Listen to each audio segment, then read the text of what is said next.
Hello everyone, my name is Sochi Munoz, and today I'm going to be talking about Flora Jane Harper, who was the first graduate of the first Alaska Native graduate of the University of Alaska Fairbanks, which was at the time called the Alaska Agricultural College and School of Mines. So a little bit about her early life. She was born in 1910 in Rampart, which is alongside the Yukon River. Here, her parents hunted, fished, and sold chopped wood to steamboats that were passing by.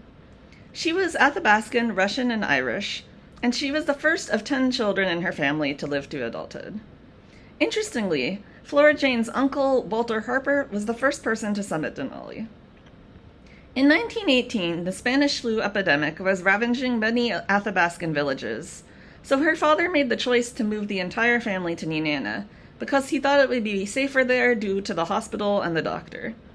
In Nenana, the whole family got the flu, but luckily they all survived, partially thanks to the help of a man named Francis, who Flora's brother was later named after. In Nenana, her father worked for the railroad and drove a mail sled between towns to support their family, which was at that time made of 6 people. But unfortunately, the transition from the cash economy, or from the village to the cash economy in Nenana, left the family in poverty. Due to this, in 1920, when she was 10 years old, her father made the decision to send her and 3 of her younger siblings to Chemawa Indian boarding school in Oregon because he said it was either that or starve. Over the summer, she could not afford to go back home to Alaska, so instead she and her siblings worked odd jobs, and she decided to stay with one of her sisters in Oregon so that she could graduate from high school. Unfortunately, after graduating from high school, she spent almost a year in the hospital due to tuberculosis, but luckily she eventually recovered. In 1929, after being away from her family for 9 years, she finally returned with her siblings back to Alaska, partially because the Great Depression caused many boarding schools to lose funding and shut down.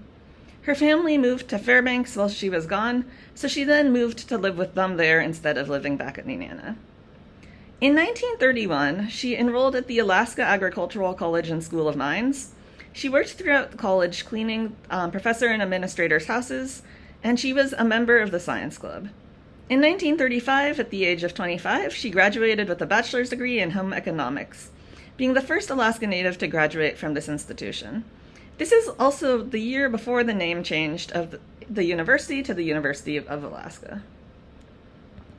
She then went on to teach at several boarding schools, first at Chilocco in Oklahoma, and then at Kalutna, Mount Edgecombe, and Wrangell in Alaska.